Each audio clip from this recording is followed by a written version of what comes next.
Hello, everybody. Welcome to the Real Sports Scope on this live show here. Today is Friday, what's the day? The 28th of May. Got a great show with you for the night. Hopefully, the Mad New Yorker will be here shortly.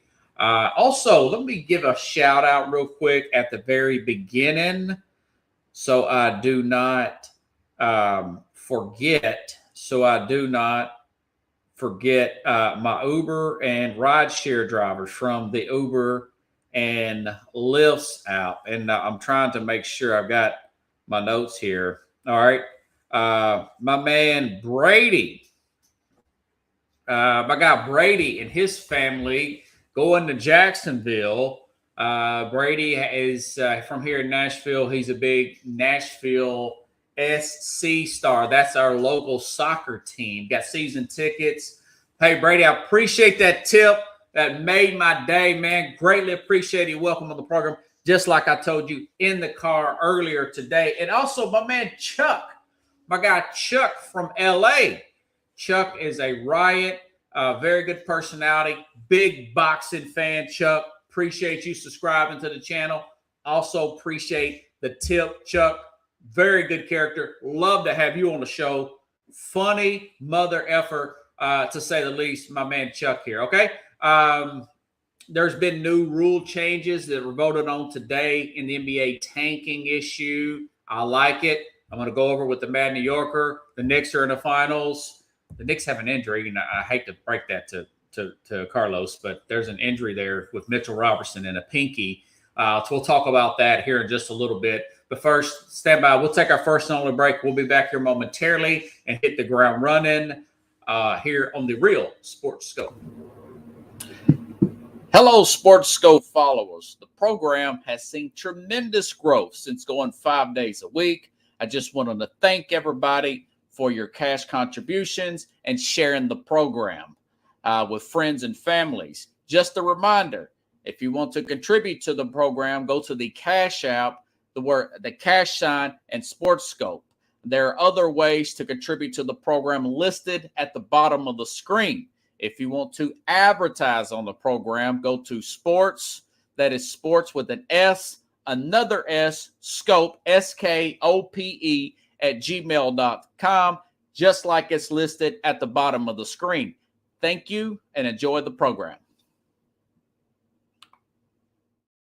All righty then, let's bring up the Mad New Yorker. Hey, Carlos, how you doing tonight, man? What up? Happy Thursday. Thursday at last. God almighty, it's Thursday at last. Okay, I got to bring up this breaking news story here that just broke this afternoon. A few stories, and I'll get to the other one here in just a second. But the NBA has voted on this new tanking rule here. I've got so much other stuff here. I didn't get all the information here. I've got 10,000 screenshots here, folks. Okay, here we go. The way Steve Harvey would say. The NBA's Board of Governors voted to pass 29-1, and Memphis, ironically, here in my home state, the only team to vote against it. The anti-tanking lottery form per Sham Sharami, that's the guy of ESPN. Lottery expands from 14 to 16, folks. Here's the key. The bottom 3 teams receive reduced odds for the number 1 pick. The bottom 3 teams receive reduced odds for the number 1 pick. In other words, you cannot tank your way and to get more lottery balls. That's a very good thing. Kudos to the NBA. All right. The new 3-2-1 system, this will begin next year. No team can win the number 1 pick in consecutive years. So what happens with, say, for example, like the Orlando Magic did back in the day when they got Penny Hardaway and the great Shaquille O'Neal. That can't happen again. Okay? And no team, this is what really ticked off the Grizzly people, no team can receive 3 straight top 5 picks. So what this says is, hey, general managers, you got to get off your butt and get out and scout. Hey, ownership, you've got to hire You got to hire better scouts and personnel, or more scouts and personnel. Either that, or you'll get left in the dust. I like it. It's not perfect. I think it's one step to help the NBA. Other thing, I think that they should change the age limit to 20 years old, or at least 2 years out of college with the NIL. I think that would be an easy transition. Beggars can't be choosy. What do you think about that, Carlos? The new rules. Yeah, I like the changes. I think that they will benefit a lot of the smaller market teams that in the past hadn't had that opportunity because they couldn't get they couldn't get back into they didn't lose enough games to get more lottery balls, like teams like Portland and you know, you want to avoid what was happening with teams like Sacramento and they almost 3 years in a row they got more than they had like top 5 picks with the number 1 pick. So I mean, you want to avoid those kind of things, and that's good. But I don't understand why Memphis voted against it. Well, they want to tank their way to prosperity. Remember the process with not Daryl Morey, with the 76ers when they got Embiid. They try to tank their way to get prosperity. It didn't work out. They had some bust there like Ben Simmons, and they got Embiid, but Embiid's been hurt his whole career. I like that, man. I like that. And now make it easier for teams to get out of I think another thing is these guaranteed contracts and having the contracts having to match up and all that. They got to do all that nonsense. To get better, faster, you got to make it where I can trade you a few first round picks for a top-notch player. I think that matching salaries is nonsense. Yeah, and I think that's coming soon too, like after this next NBA CBA, whatever. Yeah, collective bargaining agreement, CBAs. I think that's gonna slowly, somehow or another, get. I'm not saying it's gonna disappear, but they're gonna make it something else. Like a lot of teams lose money on some of these guys that they sign and they get, they get a injury like Embiid, and then they're sitting for a season or two, and what happens is they're not tanking. They just don't have enough depth, and they paid the player way too much money, and they can't get players to recoup. I think also they should next time add these holdovers that they have from the European League and Asian leagues. Some of these draft picks that sometimes get held over. I don't like all that mess, but it's slowly getting there. And I we as fans, all we can do is like just nod our heads, clap, and say, okay, let's see what happens next year after the finals. On to the next one. I'm going a little bit out of order because there was some breaking news, and it just makes me just irritated to no end. I don't know how this happened, but the Knicks center Mitchell Robertson, according to Yahoo Sports, and of course Shams, that's ESPN guy, has suffered a broken pinky finger, and there's no timetable on his return. Game 1 of the finals will be Wednesday, June the 3rd. That really, I don't know what the extent. My opinion on that is, if you could find a way to play, put some kind of splint or whatever you want to call it, a cast, anything he can do to play, not unless there's some kind of ligament damage or nerve damage where he can't play. He's the secret weapon to beating a Spurs team. What's your thoughts about that, man? That's pretty annoying. No, look, you got a team that has finally got rhythm going, finally playing team ball. Mitchell Robinson, of course, was getting a lot of defensive rebounds, a lot of offensive rebounds, making some blocks in there. But if I'm the coach, man, I just go with who I got on. It's been next man up anyways. Just go with the next guy up. And then the most important thing, if you have to play small ball, it's okay, because being quicker on the inside is only a benefit for you with this team, with either team you're going to play, whether it be San Antonio or Oklahoma. You got to actually match speed for speed. So being a smaller, playing a smaller team is actually going to be to your benefit. Yeah, you're going to lose, like I said, that depth that you want to get more offensive and defensive rebounds and blocks, and defense. He's a little bit of an enforcer. You lose that, but he was not going to be that big of a benefit if you have to make adjustments anyways. He causes a lot of quick fouls.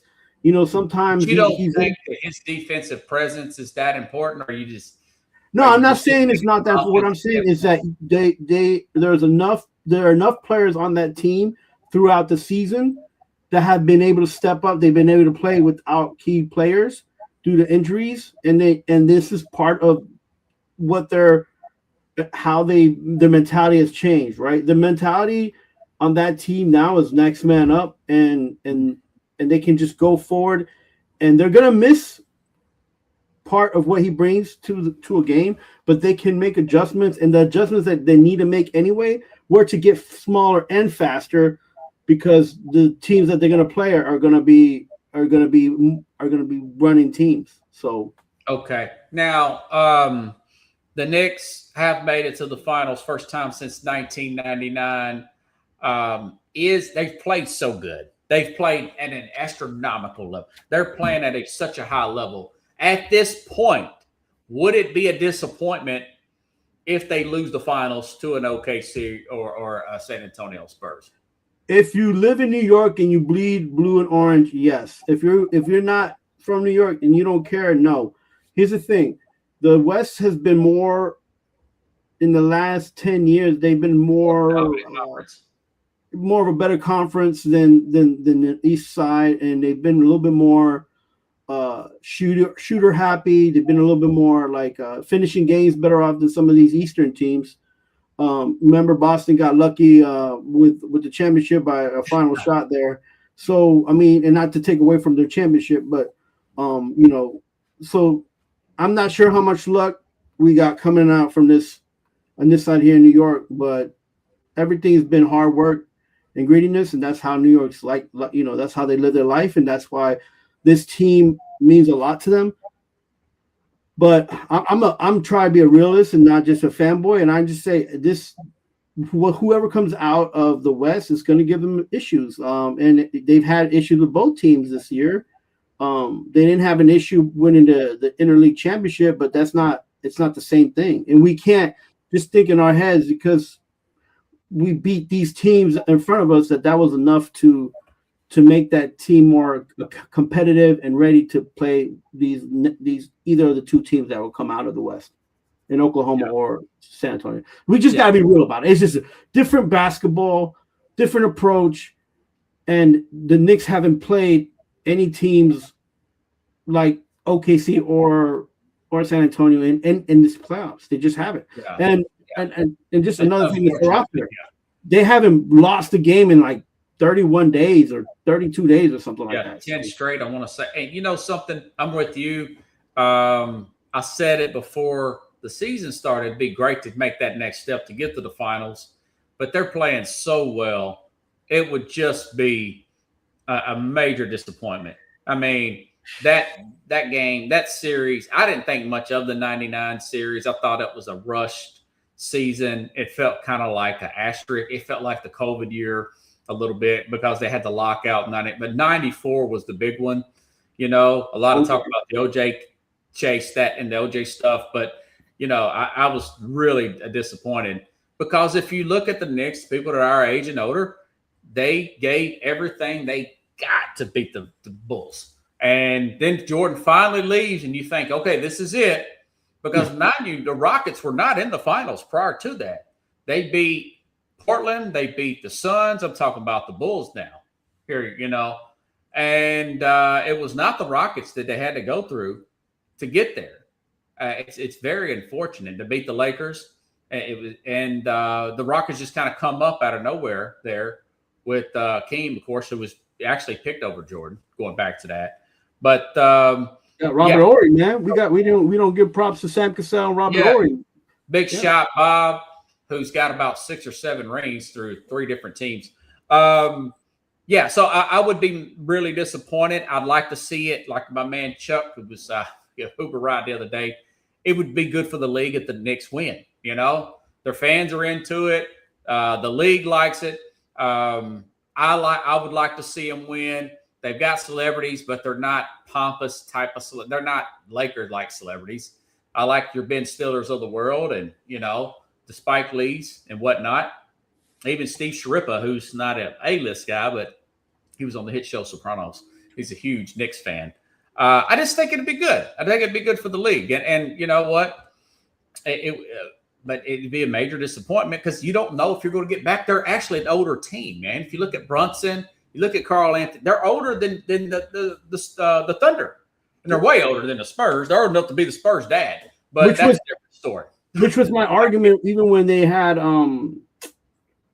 Thibodeau as a coach. I was like, they got a young team. Use these guys that you just drafted. Mix it up a little bit, and then what they ended up doing was trading back and trading out some of these younger players. And I mean, it wasn't a bad thing. Brown's doing his thing. The team is. What I like is that the team has transitioned the whole season through, and they have grown and they're playing together better. I wrote an article about how if anybody's going to beat the Knicks, it's going to beat themselves. They can't sit there and expect Brunson to score 25 plus points a game and just be okay with that. They can't do that. And I don't know if I put that in the article or not, but that was another thing in my head that I was just like, that I've been watching. I'm like, man, if Brunson scores 40 points, great. If he scores 25 points, great. If he scores 50, great. But he can't be the only one scoring points, man. And you can't just be throwing up threes. Him and Ananobli's got to step up, and they have though. Ananobli's getting back from that injury. Yeah. Oh yeah. No. I mean, look, they're where I thought they would be, which I said they at least make it to the last round of the playoffs. I didn't know if they was going to beat whatever team was going to show up. I thought they was going to see Detroit, but they didn't see Detroit. So, but they did well putting away the Cavaliers early, and now they have rest. Unfortunately, they have this injury right now, but I don't think the injury is going to derail their mentality, their play, or even their grittiness. They are focused. They're fun to watch. They're being ultra competitive, but my only thing is that they haven't played any of these teams with the capacity of the Western Division teams, and I'm not sure if that's going to be something that's going to affect them. Okay, cool, good deal. This next series, it's a classic. I got a few things I want to talk about with that per se. First of all, tonight I do like the Spurs to win at home and push it to the Game 7. I picked the Spurs to win in Game 7. I don't know if they're going to win in Oklahoma City, but I do think they'll win tonight. I think Victor Wembanyama, like Shaq says, he's going to play hard and aggressive. Love that aspect of it. But remind me to show you a few clips because this feels like a Celtics 80s Pistons type of rivalry with the way they're playing. A Victor Wembanyama with your former Nick Isaiah Hardestein and, of course, Chet Holmgren. What's your thoughts about tonight's game? It's going to be playing here about 20 minutes. Yeah, I'm glad they made the adjustment to add Hartenstein in because it allows Chet to be more of a power forward because he's not really a grinding type of center. He's the tallest guy, but he's not gonna bully you. He's up there. He is tall. He's not that much shorter than Wembanyama. I'm talking about Homer. And to force him to play Wemby inside and deep, that's not his game.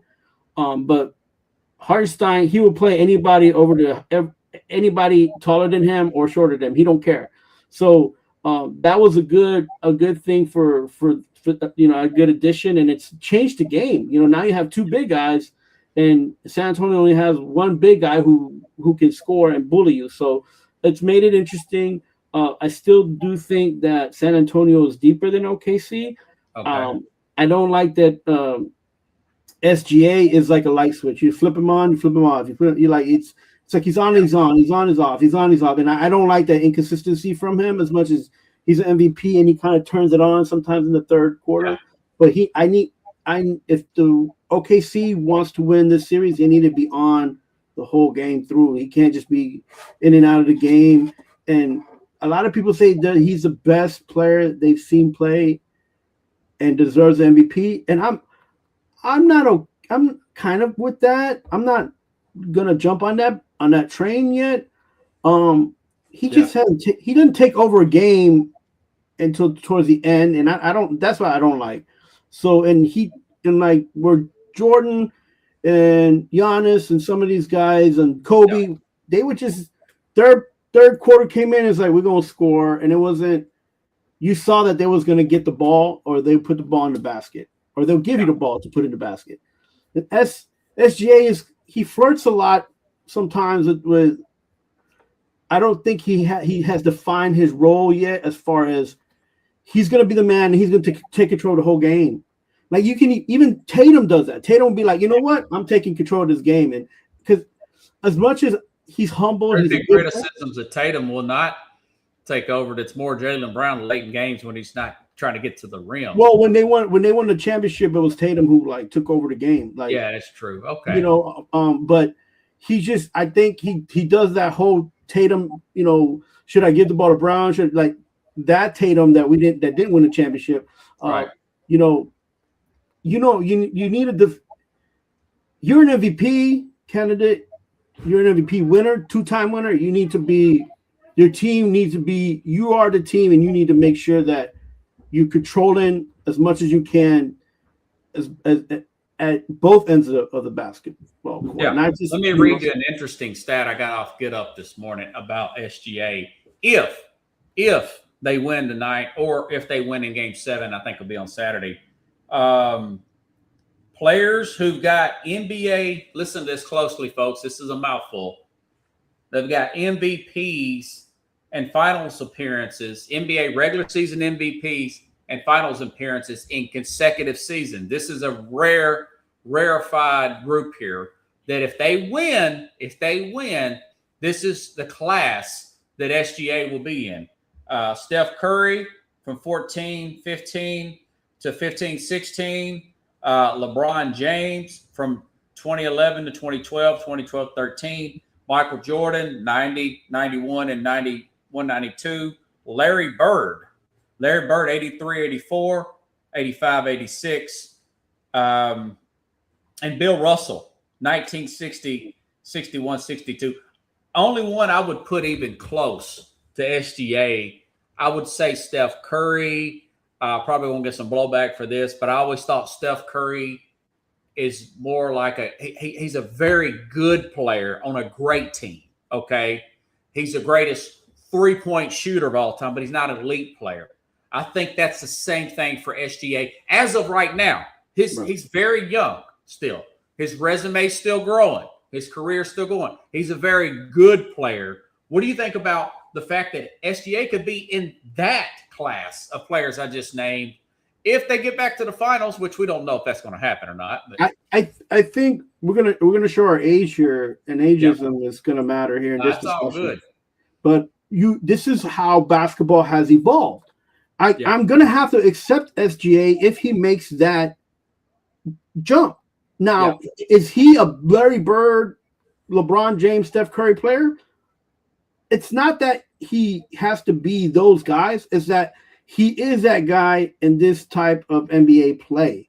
Okay. So I got to give it to him because he's doing the job. He's doing what he has to do. But again, the job he does and what we want to see, because we've seen basketball now and this whole timeline. Yeah, 35 years. Yeah, we're like we can watch a game that's people say it's competitive, and we're just nodding our head like, just stop shooting threes, throw the ball inside. The basket's wide open. We see all the small things that they don't teach you in AAU basketball anymore. Yeah. However, we have to accept the fact that this is how the NBA is now, running around shooting threes, and SGA has catapulted his play for that type of basketball that there is. And if he gets onto this list of people, then he has earned it. And that's as fair as I can be without trying to devalue anything that any of those guys on that list or guys not on that list have done. Because when somebody said something like that, I was like, man, there's a couple players in the NBA who haven't gotten to finals, and I could put on a list like that. Guys like Tracy McGrady, guys like I would not put McGrady. I want to say, isn't he on the NBC halftime show? No, but listen. I'm talking about Brady's play. never won a playoff series. Yeah, I know, but it's him carrying the Raptors. It's him trying to get that team to another level. Like, you know what I'm saying? Paul Pierce, some of these guys were with the Magic, wouldn't he? You know, like he played with the Raptors too. Brett McGrady. Yeah, he started with him. Oh, okay. Go ahead. Go ahead. And then Paul Pierce, and then maybe a guy like this other guy who played for the Timberwolves, Garnett. Like, they've had seasons where they put the team on the back and had great numbers, and they're not going to be on this kind of list because they didn't get past the playoffs. They didn't had to have numbers around them. Okay, another thing I want to cover here. This feels like by the way, the ratings are way up. I mean, highest ratings. Check this out, folks. Check this out. And I'm usually bashing NBA, but hey, you got to call balls and strikes, man. If it's good, it's good. They had 10.3 million people watched Game 4, the most since 1999. Now, Jordan numbers, those are astronaut. 25, 29 million. That's 98. I don't know if they ever get back to there again. They might. But right now, so this rivalry is turning into a big rivalry, and it's very young in this. I'm talking about OKC, San Antonio. ESPN caught a clip where Wemby is sending in the goons after OKC players. I played last week, mind you. Let's do a bookmark here. I showed you on video and the audience where the OKC player is elbowing Wemby in the face here. No flagrant call there. Remember, Wemby does the flagrant. He gets kicked out of the game. Okay, here is Wemby, and I'm going to show you a comparison of how the Pistons played the Celtics, which is a great documentary. There's a Pistons documentary from back in the day. But watch this one right here. This is from the other night. Wembanyama here. Olynyk checks in as well. Fans react as Wembanyama checks out on a 4. Showtime presented by AT&T. Recap of this one. 139. I would say so. Look, everything that's going down here with the Thunder. Here's a shot. Biombo hard foul on the game. These are 2 shots. Okay, so he's sending in the goons after him. These guys, listen, if you have watched these games, which I have, we said they're going to have to get physical with him. They're getting up under him. They didn't show anything to Hartsting. That guy right there, McCain or whoever, they're getting up under him. They're elbowing him. We're not seeing a lot of these shots, but Wemby's feeling them. Listen, this kind of reminds me of the Pistons being the OKC Thunder going against the mega talented player like a Wembanyama. Other words, but watch the Pistons come at Bird similar using guys like Bill Laimbeer. Here's a flashback for everybody. Okay, here are the quarterback. Wrong one. I got it. Hold on. Hold it. Here we go. I never really ever liked Laimbeer in any social situation. No. Yeah. And it's because he was a dirty player. The 80s, when I played, there was a lot of cheap shots. If you go back and watch the Pistons playing against Chicago, Michael and Scotty were getting pounded. And a lot of it happened after the whistle. Like you're going in and you get fouled, and the guy goes ahead and tries to. That's a free foul. Ricky Mahorn, he'd hit you and all that, but he'd hit you, you know you're going to get hit. Yeah. But he didn't try to maim you. Right. Bill tried to hurt you. And, he was one of them guys, you shoot a jumper, he tried to slide his foot underneath your ankle so you twist your ankle. And that's why Parrish Did he really used to do that? If you watch any of our old games, Parrish was always twisting his ankle against the Pistons. So one time I shot a jumper and Laimbeer did it to me, and I stepped on his foot, but I stepped on a high and twisted my ankle. I don't know, a quarter or two later, he was shooting that jumper. I slid mine on there. That's the last time he ever did it. Really? Yeah. So Laimbeer, I mean, they were total Bush League. Did you see that clothesline that he did? Now, nowadays, you get suspended for that, But I do think it's getting close to that. It's right there on the line. It's not that. You can see the difference. 80s basketball was like football. Yeah. No. I mean, you see the similarities, no? Yeah, I mean, yeah, and those guys right now, they're suffering of back aches and leg aches. They can't walk straight. And then you see these younger guys who just retired. They sitting up straight with the suits all nice and people like Carter and then like McGrady and like Carmelo Anthony, they're not gonna know the pain that Do you these guys. think this first rivalry can be similar to that? OKC in years to come. Yeah, and I think also you can kind of put in Dallas and the Warriors on that side, even Portland. Those teams are kind of young, are trying to get young, and those teams are going to be, it's going to be a fun division. This I feel like it's going to go 7. I mentioned that I think this was going to go 7 games. You said 7 too. Okay. Yeah, but man, aside from all that crud.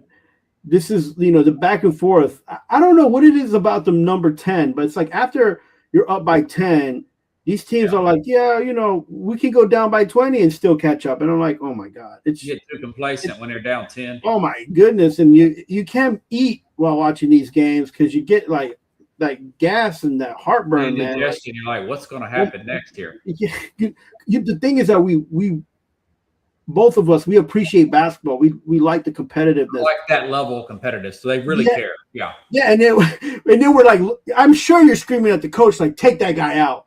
I mean, I one time I've just thrown like some wings on the side and was like, I can't eat this crap right now.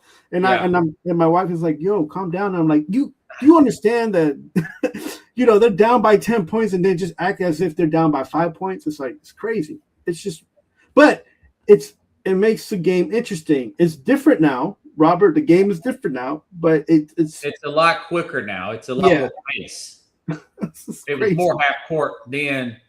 And the Spurs, and Reggie Miller mentioned this the other day, and I didn't like that strategy. He said the Spurs are rushing these shots because they don't want OKC to get in their defensive sets. And sometimes you get bad shots off when you do that. When you have a phenom like a Wembanyama, I would try to make him more of a passer inside so he can hit open players like a VIA Shaq. That's what it kind of reminds me of a little bit, although his body type's different and everything. But Shaq, you hack a Shaq. This guy, you hack him just to kind of throw him off and get him kind of banged up. He was 12 for 12 from free throw lines. He's got to be aggressive tonight. I think he plays great tonight, by the way. I think he gets 30 points and they win. But I'm thinking about game 7.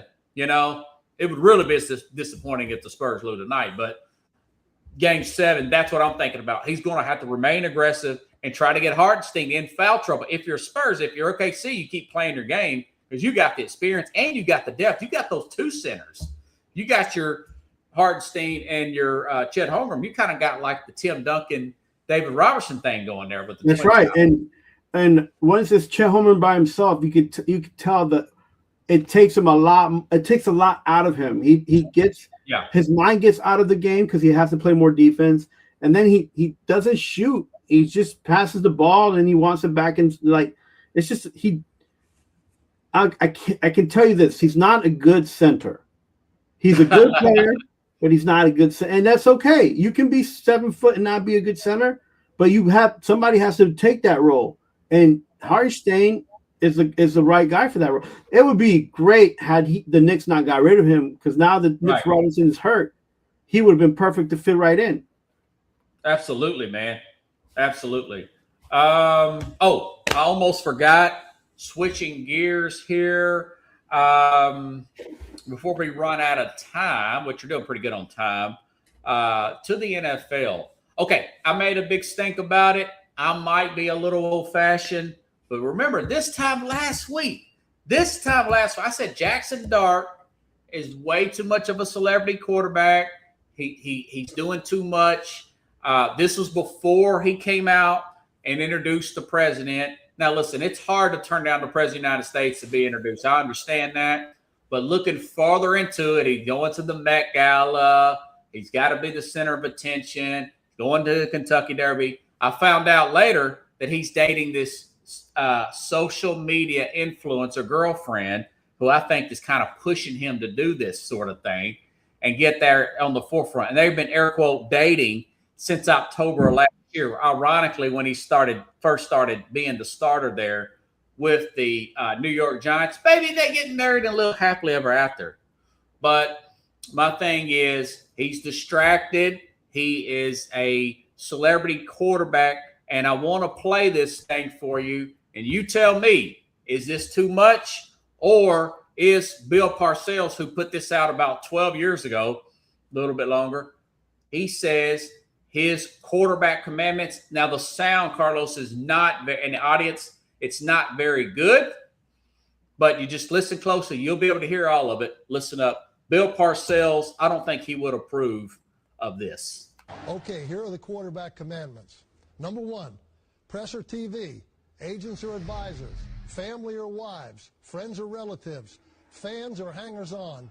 Ignore them on matters of football. They don't know what's happening here. Number 2, don't forget to have fun, but don't be the class clown. Clowns and leaders don't mix. Clowns can't run a huddle. Number 3, a quarterback throws with his legs more than his arms. Squat and run. Fat quarterbacks can't avoid the rush. Number 4, know your job cold. This is not a game without errors. Keep yours to a minimum. Study. Number 5, know your own players. Who's fast? Who can catch? Who needs encouragement? Be precise. Know your opponent. Number 6, be the same guy every day. In condition, preparing to lead, studying your plan. A coach can't prepare you for every eventuality. Prepare yourself. And remember, impulse decisions usually equal mistakes. Number 7, throwing the ball away is a good play. Sacks, interceptions, and fumbles are bad plays. Protect against those. Number 8, you must learn to manage the game. Personnel, play call, motions, ball handling, proper reads, accurate throws, play fakes. Clock, clock, clock. Don't you ever lose track of the clock. Number 9, passing stats and TD passes are not how you're going to be judged. Your job is to get your team in the end zone, and that's how you're going to be judged. When all around you, number 10 this is, when all around you is in chaos, you must be the hand that steers the ship. If you have a panic button, so will everyone else. Our ship can't have panic buttons. And the last one, don't be a celebrity quarterback. We don't need any of those. We need battlefield commanders that are willing to fight it out every day, every week, and every season, and lead their team to win after win after win. I think he violated 2 of them commandments there. What's your thoughts about that? Is Parcells outdated with this NIL, modern day guys being somewhat celebrities coming in? Or is that, hey, that still stands true today? I think with Parcells, now this is a guy who went to a Super Bowl with 2 quarterbacks. Yeah, Hostetler and Phil Simms and won. And so if I was a young guy in high school going to college, I'll follow those commandments. The problem is that once you're in college and you haven't been following those commandments, you can't just start following those commandments, right? So there's a certain age group that I would push that on to, and that would be probably 16, 17, and then push it on those kids. Yeah. Even 14, 15 maybe, because they're freshmen, freshman, sophomore high schools. And then, because celebrity can be anything right now. Social media has made it out to be, so it's a different time. So, I mean, the problem in New York is that you're a celebrity once you are on a sports team. And they're going to talk whether you talk back or you do anything anyways. Yeah. And I think you got to be man enough and be your own person and own personality and have your own ideals and either ride the wave or you back out and just don't worry about what the weather's going to be like. Just stay inside. You think he's just riding the wave? I think he's riding the wave because I believe this, and I'm not keep saying this. Is this stuff a distraction? I think it is. He apologized. It's just who he. It's his personality. It's what he wants to be. Yeah. And because that's what he wants to be and that's who he is, it's okay. I accept that. As a fan, I accept it. Other fans have to learn how to accept that. Sometimes you have to accept people for who they are. Now, because he's that type of personality, he ain't gonna. I don't feel like he's gonna be a top 10 quarterback. I've said this a lot. I talk to people all the time. I'm like, listen, New York fans especially. let's take the latter end of the top 10 quarterbacks in the NFL. And let's just say this guy, the Chargers quarterback, what's his name? Phillip Rivers? No. Justin Herbert? Let's just say Justin Herbert is bottom of that list of the top 10, Yeah. right? Let's just say he's kind of almost at the bottom. Would you want him as your quarterback or Jackson Dart? Yeah, absolutely. Good point. So, I would take him over Dart. Yeah. Right. So this is what I'm saying to you. This is why you don't have a future quarterback. Because if you had to make a trade today and you take Herbert over Dart, that means that this guy is I keep telling people you don't know who you have, but they have to build them up. New York is not a place to build up quarterbacks. It's just not. Eli Manning was like, I'm not going to San Diego. So he knew that he wanted to be in New York. Yeah. Right. And his dad was like, if you're in New York, this is what you do. And his dad helped him more than anybody, more than his brother. Because Peyton is Peyton Manning. But Eli Manning, even at the Hall of Fame speech, Michael Strahan was talking about when he got inducted to Hall of Fame. Yeah. He said there was one of the last people mentioned was Eli Manning. He said, I looked at this guy's face and I talked to him and he had no emotion. He had no response. But I knew he was going to go out there and he was going to battle with us. Right? Yeah. So this is the kind of personality you need in New York as a quarterback. And if you're high fashion, high music industry, high anything but football, you're not going to be successful. Right. Now, and there was an outlier in Joe Namath. Yeah, he did win that one Super Bowl. But you also look at guys who want to jump on getting commercials and really grasp into fame. Guys like Robert Griffin III, just players who come on the scene like that. I mean, you maybe throw in a Jim McMahon, but he had like the greatest defense of all time for 1 year with the Chicago Bears. Folks, I'm going way back to a lot of listeners probably even born yet in 1985. But he was a flashy guy, also had the headband. But most of your successful, like you just said, I'm going to clip that. That's a good quote. Your top 10 quarterbacks, they don't have that personality trait. I listened Tom Brady, Peyton Manning. Do you think Peyton Manning, with those 20-something interceptions in his second year, was going on Saturday Night Live and doing all this stuff after he had that awful first year as a quarterback? Tom Brady didn't do a commercial till like 2003. He already won a Super Bowl going into the second Super Bowl. And then he took about 10 years, 15 years off and started going into stuff towards his end of his Patriots and then in his Tampa Bay career. But my thing is, you got to lay low. You got to bond with your teammates the first few years and really lean into it. This guy's already gotten hurt. He is 15 and 3 touchdown interception. I'll give him that. That.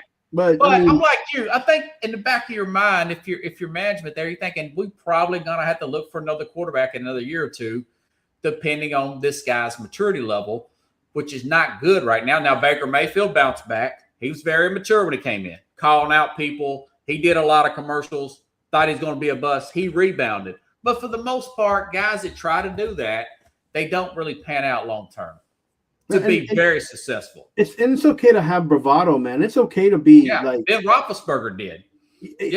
But he tightened it up. But he's a Giants quarterback, but the Giants haven't won anything yet. Yeah. So, you're introducing the president and you've played like 12 games. No, even that. It's not like the Giants won the Super Bowl last year. Yeah, but I mean, aside from the whole this situation, I mean, he's introduced the president before anyways, and nobody said anything. This is the second time he did it. So, he did it before? Yeah. It's just, I guess because you're the Giants quarterback. And listen, as far as like the players having to apologize, listen, that's a total different topic there. I mean, it is his prerogative, but he does know this is an intense situation. He knows in the back of his mind that's going to be a distraction. He did it anyways. I think because of that social media influence, and I'm doing my air quotes like Chris Farley, influencer girlfriend who always got to be in the limelight. I think she I think she has a lot to do with this. Now, a lot of people ain't taking this angle, but I'm like, why is this guy at the Kentucky Derby wearing these crazy stuff? Why is he at the Met Gala? I mean, and Cam Newton was another bravado guy. Well, what did Cam Newton do? He folded like a cheap suit in the Super Bowl. And we never had 2 consecutive winning seasons in a row or something like that. Look, it's tough, man. Like, I would say this, even if it's not his girlfriend, and if it's stuff that he wants to do, great. You're in New York City. You want to take advantage of being in New York City. I get it, but just just make it about football for now. And then when you start winning, and you're in the playoffs, in the Super Bowl, and you win something, then I mean, I think even you can host Saturday Night Live. Yeah, I think even Eli Manning wasn't in too many commercials until after he was an MVP Super Bowl QB. I don't. Maybe he might have been in 1 or 2 for Toyota, but I think that was after he won the Super Bowl. To be honest with you. Yeah, absolutely, and that was several years, 4 years in the league. I want to say he won in 7, and he was drafted in 03 or 04. So it was a few years, not his second year in the league, But I don't think he ever went. I don't think he went to a Met Gala until after he retired. After he was close to retirement. And the Met Gala is like some of the corniest. When I was living up there, I didn't understand it then. 20 years later, I still don't understand the Met Gala. I got one more big topic, man. This Brandon Sorsby. Listen, folks, this guy. He got denied by the NCAA. I sound like a wet blanket today, but still, I'm just calling balls and strikes, okay? This is a player for who was he for? With Texas Tech here. The NCAA has denied the Texas Tech request for reinstatement for eligibility due to he's also at an inpatient care center. That's for gambling. And let me read out the actual charges. Sorsby admitted placing hundreds and cumulative thousands of bets on college football, the NFL, and other sports over the years. The NCAA updated rules mandated permanent loss of eligibility, including his own team. So that I can understand it with the betting and everything. So a lot of people talk about, he's going to go to supplemental draft. This guy's really talented. Let me play. This is a audio soundbite, folks. Let me play this audio soundbite of Todd McShay, who I got a lot of respect for. Todd McShay used to work with Mel Kiper and ESPN scouting and everything for players here, if this thing will come up. But McShay has some good stuff here on Sorsby, okay? He said, listen, this guy is extremely talented. If I can get it to come up, of course, now I cannot get it to come up, but I'm going to try to do it anyways. I'm waiting. I'm killing some time while it loads. I could not get this video to download from whatchamacallit here. But basically, he's saying this guy's got more athleticism than an Arch Manning. He's got arm strength. Here it is. Hold on. Let me see. It's coming up right now. You there, Carlos? Yeah. Okay. It's loading in now, folks. We're having a little technical problem, but I want everybody to hear this because this guy could change somebody's organization. But before it plays, because it's taking a minute to come up, mind you, supplemental draft players have not necessarily been as, panned out. You've had success stories from supplemental draft players. Hold on, let me see if this comes up. It looks like it's trying to come up now. Stupid phone and technology, folks. Here we go. Possibly. But you got guys like Bernie Kosar, Chris Carter came through it. But you've also had busts recently. Josh Gordon. Why did these guys come through the supplemental draft? Because they had problems in college, okay? Ahmad Brooks, he was a linebacker, went to Cincinnati. Remember Terrell Pryor had the tattoo gate thing. He had problems in college. He didn't pan out with Cleveland. Josh Gordon really didn't pan out with Cleveland long term. So you see the commonality. Cincinnati drafts these guys. Ahmad Brooks, the linebacker, got into some trouble, kicked off the team. Josh Gordon Terrell Pryor. You know, you're going to get a lot of guys. Okay, let's see here. Where's he at? Boy, I tell you, this stuff, when you get this stuff off here, this really, and I'm going to get it. I'm going to get it. Just bear with me, folks. I want you to hear this because McShay's got a lot of credibility. He used to work with ESPN. Now he's with The Ringer, which is Bill Simmons' thing here. And I want this thing to come up here, and I may have to just research it. Todd McShay on Brandon Sorsby. Here we go. It's coming up just a second, folks. It's just a small, quick bite here. He's got this suddenness to him. All of a sudden, the energy on the field changes when he decides, I'm taking this ball and running. And it's like this acceleration and a little bit of twitch and then power at the end of a run. You can't coach what he has, but you can coach up what he has. The league has coached up Josh Allen. The league has coached up Jalen Hurts. The league has coached up Lamar. So here's where I am. He's more physically gifted than Arch. I trust Arch more. Not even just throw out the pedigree. Make him Arch Smith. The character stuff, I've talked to Sark. I've talked to Arch myself. I trust Arch more. Sorsby's more gifted. If I'm the Browns, if we have the quarterback coach and we have the contract the right way, we have the psychologist putting a stamp on it. If we can get aligned, I think this guy's worth it. And if that's the case, I get to draft him, and I'm doing it with a first-round pick in whether it's late June or July, whenever this supplemental draft happens, if it happens. And I'm doing that because I think he's got a chance to be special. Okay, I don't think that's just a hot take. There's some truth to it. He's been talked about as one of the top quarterbacks. But like I just said, history says these guys don't work out more often than they do work out per se. But I'll say this, and I'll let you have the floor here. If you're a desperate general manager here, okay, Cleveland just fired their coach last year. They got a new head coach here. They might fire Andrew Berry, the general manager there. And you think, in the back of your mind, I'm probably going to get fired next year anyways. Why don't I roll the dice with this guy and draft him in the supplemental draft? What if your Jets try it? You know, even though they got a new general manager, but they got a hot seat coach there. Something like that. What's your take on this Sorsby situation from 2 or 3 different perspectives? I'll let you have the floor. Go ahead. Yeah, so if he's talking about this kind of potential, if I'm Green Bay with the quarterback that I have, I'll go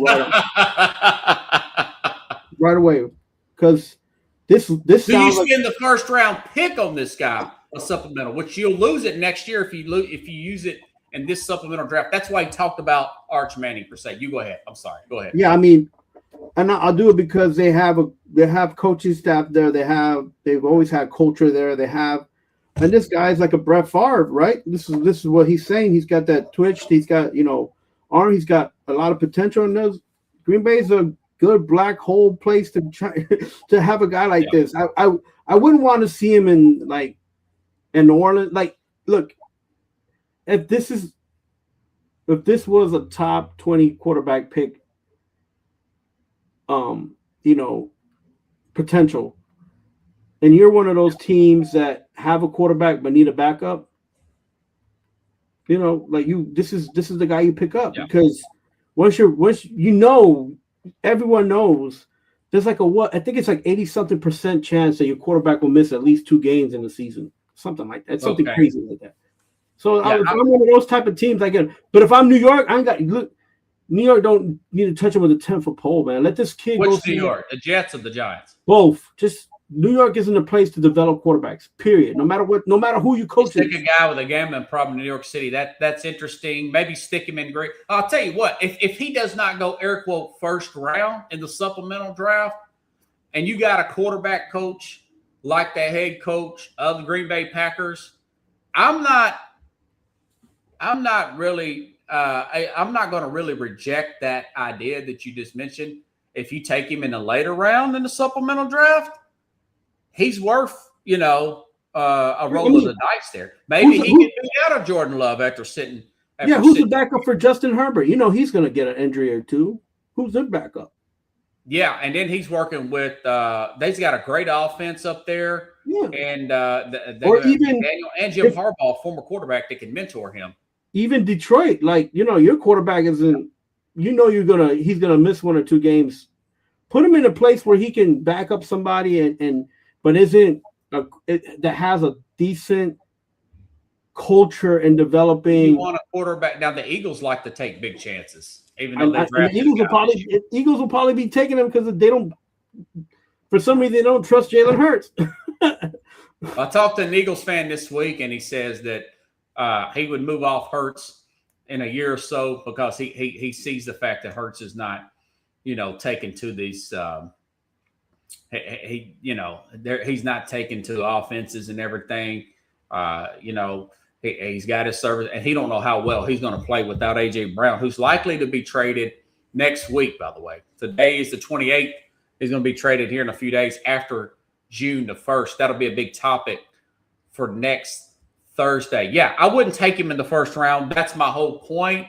But I'm predicting that there's a good possibility that Sorsby, somebody who's thinking, hey, I'm going to get fired next year anyways. You know what? My family I could sure use another contract if Sorsby looks good in camp or comes in for a few games in the 2026 season and kicks butt, whether it's for one of these bad teams here I just mentioned, a Cleveland Browns or a Jets. Or maybe he can stay in Texas. He could play Houston. He could play in Dallas. It just depends on when they draft him. But you're saying you would not draft him in the first round, or you would draft him in the first round? I would get him if I'm one of those teams in need that have a good culture and a quarterback coach. New York does not. You would draft him in the first round and waste that 27 pick. I mean, what are you gonna?